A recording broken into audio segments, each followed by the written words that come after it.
So, who are the cleaners in the Back4Blood universe?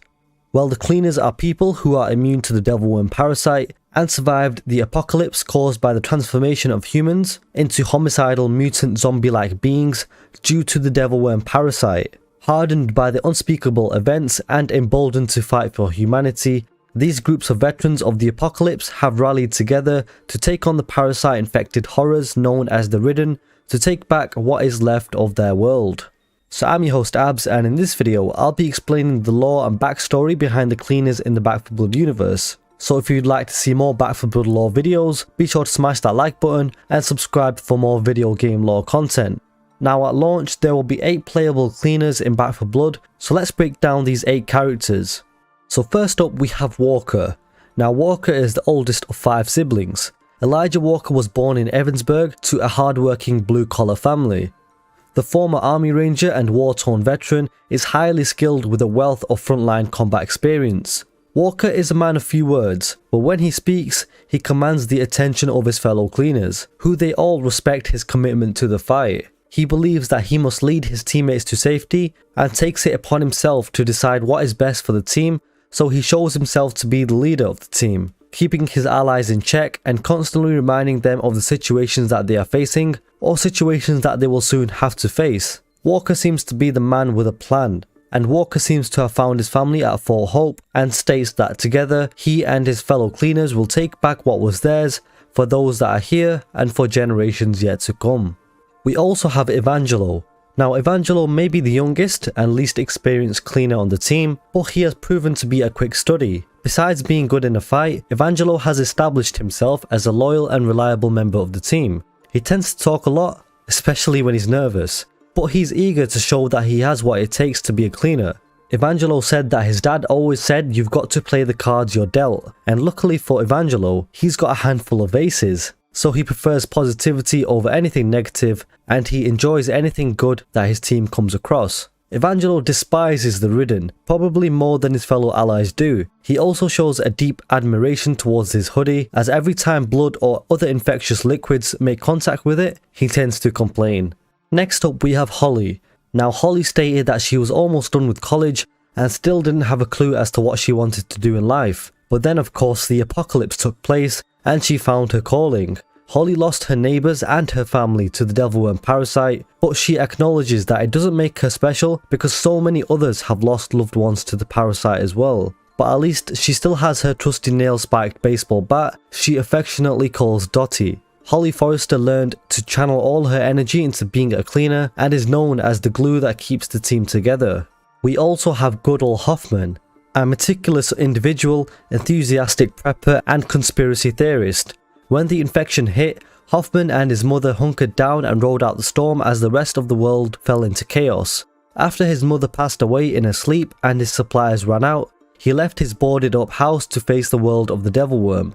Hoffman was glad that his mother never saw the world like this. She always saw the best in people, but it's a shame that she never lived to see the day her son would be standing proud, fighting for humanity. Howard Robert Hoffman is genuinely skilled and good-hearted, with an earnest desire to be a useful part of the team. As part of the cleaners, he's finally come across the family that he's always wanted. He just had to wade through the zombie apocalypse to find it. Another member of the cleaners is Mom. The only person surprised that Mom became the voice of survivors in Finleyville was herself. She's never shirked from a challenge and always puts the needs of others over her own. Still, for one who's used to booking authority, her newfound responsibility sometimes weighs uneasily on her. Although she has faith in her cleaners, Mom has questioned other leaders' strategies on more than one occasion, especially since the death of her son, as her son seemed to have died after he was sent on a mission. Mom's goal is simple: make the Ridden pay. She acknowledges that now she's everyone's mom, and she's going to try her very best to ensure no one else suffers her son's fate. We also have Doc. Now Doc has been instrumental in keeping Fort Hope up and running. But this is far from the life Doc expected when she first came to America. Doc wanted to make her own life and chart her own path, but little did she know, the Ridden had other ideas. She studied way too hard to become a Ridden feast. She has lost everything, and when she graduated, she didn't expect she'd be fighting infections in this sort of way. She misses her family and things are tough, but she knows she's not alone, and when things get too crazy, she knows she has mom by her side to keep her sane. Next up is Karlee. Surviving on the outskirts of Fort Hope since the collapse, Karlee only trusted in herself. No one knows much about her, and she's fine with that. Though originally seen as a nuisance at best and a looter at worst, her actions have proved time and time again as to which side she's on.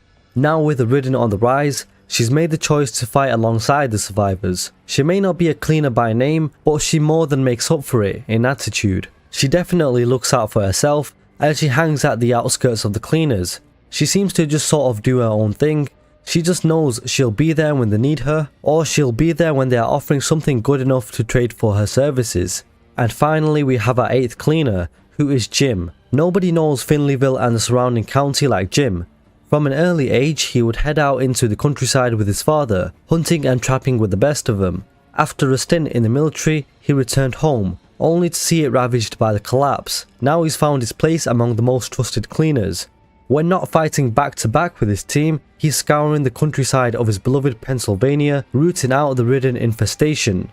Jim is supposed to represent people who are hunters, fishermen, basically outdoorsmen. Of course, not supposed to be your typical stereotype, but this is where the inspiration for the Jim character seems to lie. So there you have it folks, there's a quick overview of the lore and backstory of the cleaners in the Back4Blood universe. So if you did enjoy this video, be sure to smash that like button and comment down below what you think of the cleaners. Let me know who your favourite cleaner is in the comment section down below. You can also check out my Back4Blood lore playlist, which I'll leave a link to in the top right corner. If you enjoyed the content, be sure to subscribe so you don't miss any future lore videos. Thank you very much for watching, and I'll catch you next time.